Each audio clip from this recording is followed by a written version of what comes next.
Hello दोस्तों, अगर आप अपने बच्चों के नाम से पीपीएफ अकाउंट खुलवाते हैं या खुलवाने की सोच रहे हैं तो ये वीडियो आपके लिए है। आज हम डिस्कस करेंगे कि इसके क्या फायदे हैं और इसमें क्या रूल्स हैं जिसकी वजह से आपको कोई नुकसान ना हो, उसके बारे में डिस्कस करेंगे। तो आशीष जी, सबसे पहले तो आप मुझे ये बताएं, अगर मैं पीपीएफ अकाउंट बच्चों के नाम पे खुलवाता हूं तो मुझे पोस्ट ऑफिस में खुलवाना चाहिए या फिर किसी बैंक में खुलवाना चाहिए, और वो कितना मेरा पैसा सुरक्षित रहेगा? तो सबसे पहले विनय जी, आप ये जान लें, आपको परेशान होने की जरूरत नहीं है। पीपीएफ में रखा हुआ पैसा आपका फुल्ली सिक्योर है। और इनफैक्ट अगर जो अकाउंट होल्डर है वो दिवालिया भी हो जाता है या बैंक में उसके खिलाफ कुछ केस चलता है, तो कोर्ट भी, आपका ऑनरेबल कोर्ट है, वो भी पीपीएफ अकाउंट को अटैच नहीं करता है। तो ये मान लें कि आपका पूरा पैसा वहां सुरक्षित है, चाहे वो आप पोस्ट ऑफिस में रखें या बैंक में रखें। एक चीज आपको समझना होगा, कुछ लोगों के दिमाग में ये भी कंफ्यूजन रहती है कि डीआईसीजीसी के अंतर्गत 5 लाख का इंश्योरेंस है, तो क्या पीपीएफ अगर उस बैंक में खुलवाते हैं तो क्या उसके साथ अटैच होगा या अलग होगा? तो बिल्कुल, जैसा मैंने बोला, पीपीएफ का पूरा पैसा आपका सिक्योर है, आप परेशान ना हो। अब बात करते हैं कि आपको पोस्ट ऑफिस में खुलवाना है या बैंक में खुलवाना है। तो आप कहीं भी खुलवा सकते हैं, ऐसा कुछ हार्ड एंड फास्ट रूल नहीं है कि आपको पोस्ट ऑफिस में या बैंक में कुछ डिफरेंशिएट मिलेगा, रूल्स में कोई चेंजेस मिलेंगे। रूल्स आपके लिए सेम रहेंगे।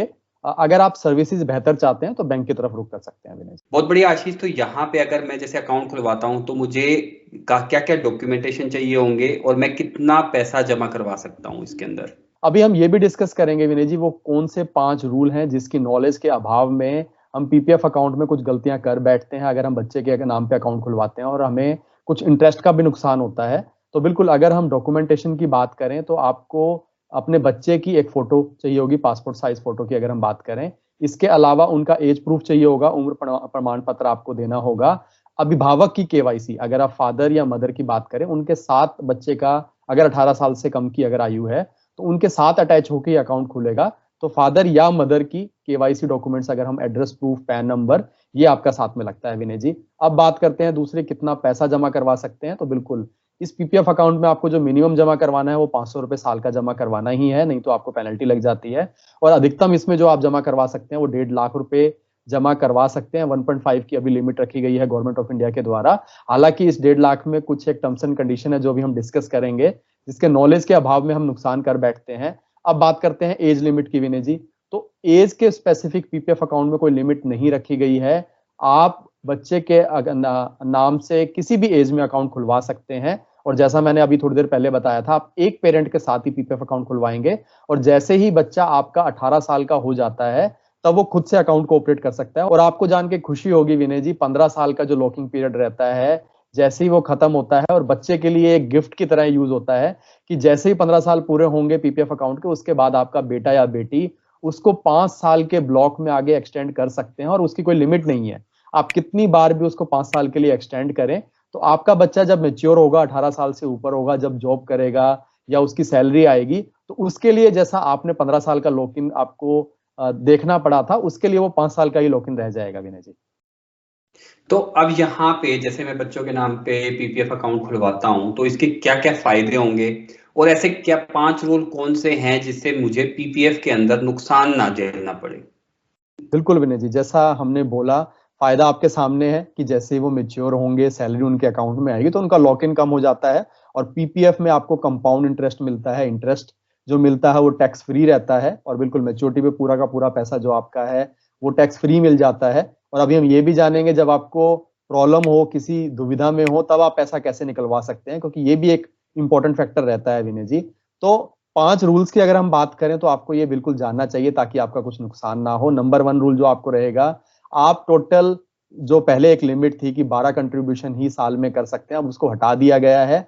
आप पीपीएफ अकाउंट में कितने भी कंट्रीब्यूशन कर सकते हैं, आपका अमाउंट भी फ्लेक्सिबल है।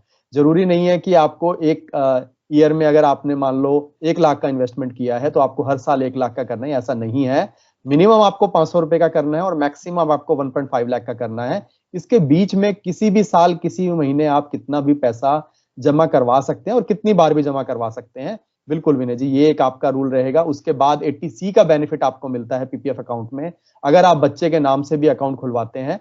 पर आपको ये ध्यान रखना है, जो आपकी मैक्सिमम लिमिट है विनय जी, इसकी गलती काफी लोग कर बैठते हैं कि अगर आपका बच्चा 18 साल से कम का है, तो अगर आपने अपने बच्चे का अकाउंट मदर के साथ खुलवाया है तो उस केस में उन दोनों की कंबाइन जो लिमिट रहेगी 1.5 लाख की रहेगी, और वहीं फादर के साथ खुलवाया है तो बिल्कुल 1.5 लाख ही आपकी लिमिट रहेगी। अगर आप इससे ज्यादा करवाते हैं, क्योंकि कुछ लोग ये गलती कर देते हैं कि 1 लाख अपने नाम से जमा करवाए और 1 लाख अपने बच्चे के नाम से जमा करवा दिए, तो टोटल लिमिट 1.5 लाख से ऊपर हो जाती है। उस केस में 50,000 जो आप एक्स्ट्रा जमा करवाते हैं, अगर पोस्ट ऑफिस या बैंक को इसके बारे में जानकारी मिलती है, क्योंकि आपके पैन नंबर से वो ट्रैक कर सकते हैं, उस केस में 50,000 पे आपको कोई इंटरेस्ट नहीं मिलता है विनय जी। आपको ये ध्यान रखना चाहिए कि कंबाइन लिमिट अगर 18 साल से कम का बच्चा है तो 1.5 लाख ही आपकी लिमिट रहती है। इसके अलावा आपको ये ध्यान रखना है कि 5th ऑफ एवरी मंथ, इससे पहले पहले आप अगर मंथली जमा करवाते हैं तो 5 तारीख से पहले अपना पैसा जमा करवा दें, क्योंकि उस महीने फिर आपको इंटरेस्ट मिल जाता है। और अब हालांकि अगर आप लमसम जमा करवाते हैं पीपीएफ में, तो आपके लिए बेस्ट रहेगा कि आप 5th of April of every year, 5 तारीख अप्रैल से पहले अगर आप अपना पैसा जमा करवाते हैं तो उस केस में आपको पूरे साल का ब्याज मिलता है। तो ये आपको एक बेनिफिट मिलता है। और लास्ट में आपको बताना चाहूंगा पीपीएफ के रूल, अभी हम जानेंगे मैच्योरिटी पे आपको कैसे कैसे बेनिफिट मिल सकते हैं। तो एक और जो रूल रहेगा, अगर आप अपना मिनिमम अमाउंट जो 500 रुपए आपको कंट्रीब्यूट करना है वो नहीं जमा करवाते हैं, तो उस केस में आपको पेनल्टी लगती है 50 रुपए की। तो 50 रुपए पेनल्टी देने के बाद अगले साल जब आप अपने अकाउंट को एक्टिवेट कराएंगे तो दोबारा से पैसा जमा करवा सकते हैं। अब यहाँ पे बात करते हैं, जैसे आपने भी बोला कि अगर जैसे लॉकिंग पीरियड 15 साल का है, तो उस केस में मेरे को अगर जल्दी पैसे निकलवाने हैं तो उस केस में क्या प्रावधान है कि मैं निकलवा भी सकता हूं या फिर मेरा पैसा ब्लॉक है? बिल्कुल विनय जी, आपने क्योंकि बच्चे के नाम से अकाउंट खुलवाया है तो इसका प्रावधान रखा गया है। जब भी जरूरत होगी तो आप पीपीएफ से पैसा निकलवा सकते हैं। एक चीज आपको ध्यान रखना है, काफी लोग अगर अपना देश छोड़ के विदेश चले जाते हैं, एनआरआई बन जाते हैं, तो उस केस में जैसे ही आपका स्टेटस एनआरआई में चेंज होता है तो आपको इमीडिएटली आपका पूरा का पूरा पैसा आपको अकाउंट से निकलवा लेना चाहिए। आप अपना पूरा का पूरा पैसा अपना वीजा या पासपोर्ट जैसे ही पोस्ट ऑफिस या बैंक में सबमिट करेंगे तो आप अपना पूरा पैसा उसी समय पर प्री क्लोजर कर सकते हैं। वहीं अगर आपको प्री मिच्योर क्लोजर करना है, किसी वजह से आपको कुछ पैसा चाहिए, तो 5 साल का आपका लॉगिन रहेगा। 5 साल के बाद आप अपना कुछ प्री मिच्योर पैसा निकलवा सकते हैं। और जो आपके लिए कंडीशंस रहेंगी वो रहेगी, या तो कोई लाइफ थ्रेटनिंग डिजीज हो जाए, जैसे ये लॉन्ग टर्म के लिए आप पैसा जमा करवा रहे हैं और ना भगवान ना करे आपके घर में कुछ ऐसी बीमारी हो जाती है जिसकी वजह से आपको पैसे की जरूरत पड़ती है, आपके बच्चों में, डिपेंडेंट चिल्ड्रन पे, या जो अकाउंट होल्डर है उनमें से किसी में भी कुछ भी प्रॉब्लम होती है, तो आप प्री मिच्योर पैसा निकलवा सकते हैं। इसके अलावा क्योंकि आपने बच्चे के नाम से पैसा जमा करवाया है, उसकी हायर एजुकेशन के लिए अगर आपको पैसे की जरूरत पड़ती है तो उस केस में भी, हायर एजुकेशन के केस में भी आप अपना पैसा निकलवा सकते हैं। ये ध्यान रखें, प्री मिच्योर अगर आप पैसा निकलवाते हैं तो उस केस में आपको 1% की इंटरेस्ट की पेनल्टी भी लगती है विनय जी।